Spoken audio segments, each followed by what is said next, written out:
امام احمد رضا کی فکر دیکھیں. جب دوسرے حج پر گئے، پہلے حج پہ تو امی ابا کے ساتھ گئے تھے، دوسرے حج پہ بیوی اور بچوں کے ساتھ. بیوی تھی مولانا حسن بریلوی رحمت اللہ علیہ، اور ساتھ تھے حضرت مولانا حامد رضا صاحب حجت الاسلام، یا مولانا محمد رضا صاحب جو مجلے بھائی تھے، جو حضور مفتی اعظم کے سسر بھی ہوتے، وہ ساتھ تھے. حجت الاسلام ساتھ تھے، اور بھی خدام بہرحال جو بھی تھے. علماء عرب اتنا متاثر ہوئے اعلیٰ حضرت سے کہ انہوں نے اعلیٰ حضرت کو سامنے سے پیشکش کی کہ احمد رضا، تیرے علم تقویٰ نے ہمیں اتنا متاثر کیا کہ ہم چاہتے ہیں کہ تجھے اپنا داماد بنانے کا شرف حاصل کرے. ذرا غور کیجیے گا، توجہ فرمائیں. ناجائز حرام ہونے کا کوئی فتویٰ نہیں دے رہا ہوں، لیکن فکر رضا آپ کے سامنے رکھنا چاہتا ہوں. کدھر ہو؟ فکر رضا کے سب سے بڑے عملی باغی بن کر ٹھیکیدار بنتے ہو. مرنا نہیں ہے تمہیں، اللہ کو تمہیں منہ نہیں دکھانا ہے. امام احمد رضا کو پیش کر. میں کہاں سے پڑھ رہا ہوں؟ اپنے گھر سے نہیں پڑھ رہا ہوں، محفوظ اٹھا کے دوسرا سفر نامہ اعلیٰ حضرت کا خود ہی پڑھ لیجیے. انہوں نے بیان کیا،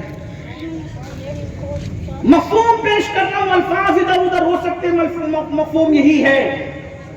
امام سے حرمین طیبین کے علماء نے کہا، وہ شرفاء، وہ سادات، وہ بڑے بڑے اعلیٰ نسب علماء کہتے ہیں احمد رضا تو نے دل موہ لیا ہے، تجھ سے رشتہ کرنے کو دل چاہتا ہے، رشتہ جوڑنے کو جی چاہتا ہے. سامنے سے پیش کرتا ہے، اپنی بیٹی تمہیں دینا چاہتے ہیں. جواب، اتنے مکے کے داماد بننے کا پیشکش ہے. داماد ہے مکۃ المکرمہ کی بستی میں دامادی کا لوگ جوتے بجا کے آ جاتے ہیں، کوئی پوچھنے والا نہیں ہے. لوگ آ جاتے ہیں جوتے. ارے وہاں تو لوگوں کا حال یہ ہے کہ ڈھونڈے پھرے تھے کعبے میں بھی ڈھونڈتے گنگوہ کا رستہ. لوگوں کا حال تو یہ ہے کہ وہ کعبے میں بھی تلاش کرتے ہیں کہ میرا گنگوہ کی طرف ہے. اور فرق دیکھو تو وہاں والوں کو کوئی پوچھتا نہیں، لیکن جو کہتا ہے ارے کدھر گنگوہ اور کدھر گھر اور کدھر بستی، وہ کہتا ہے غور سے سن تو رضا، کعبے سے آتی ہے صدا، میری آنکھوں سے میرے پیارے کا روزہ دے. عزت ایسوں کو ملتی ہے جو ناموس رسالت پہ قربان ہو جاتا ہے. میرا تن من دھن سب پھونک دیا، یہ جان بھی پیارے جلا جاتا. تو کہتے ہیں احمد رضا ہم تجھے اپنا داماد، مالدار ہیں، حکومت جو در کی حکومت ہے وہاں بڑے بڑے ان کو وظیفے ملتے ہیں، وہ لوگ کہہ رہے ہیں داماد بنانا چاہتے ہیں. لیکن جواب کی نزاکت، نصافت اور ادبی اور جو ہے وہ اس کے اندر حکمت آمیز جو کئی دریا ایک ساتھ جو اس میں امٹ رہے ہیں، اس کو دکھانا چاہتا ہوں. توجہ اہل علم کی توجہ کہ امام کا جواب کیا ہے. یہ نہیں کہا دوسری بیوی نہیں کروں گا، فرصت نہیں ہے، ٹائم نہیں ہے، 1200 سے زائد کتابیں لکھی، کچھ نہیں.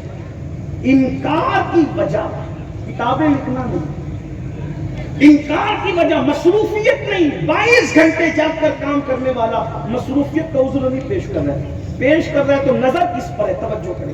کہتے ہیں حضور کی کنیز، حضور سے مراد میرے آقا ہے، حضور کی کنیز کو سفر مدینہ منورہ میں اپنے ساتھ لایا ہے. اگر دوسرا نکاح کر لوں گا تو مبارک سفر میں حضور کی کنیز کا دل ٹوٹ جائے گا.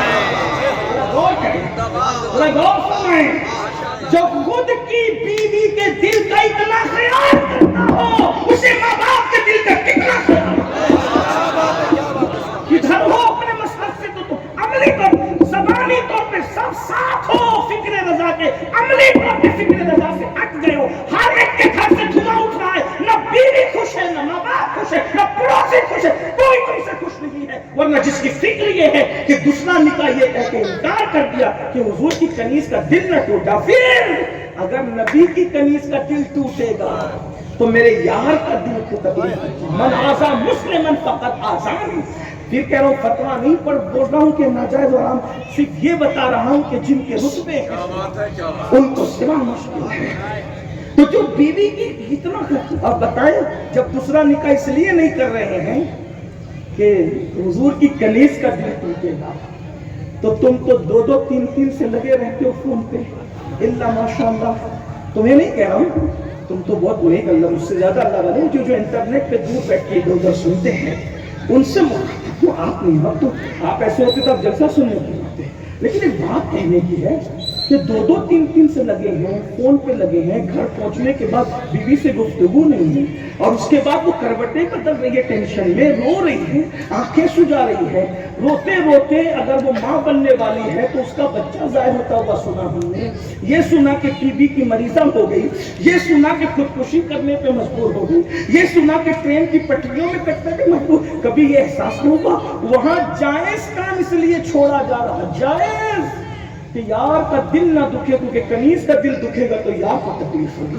تو کبھی سوچا یہ ناجائز کاموں سے کتنا دل دکھا رہے ہو, اور حضور کی کنیزوں کا دل دکھا رہے ہو, حضور کے غلاموں کا دل دکھا رہے ہو, تو حضور کا کتنا دل دکھ رہا ہوگا.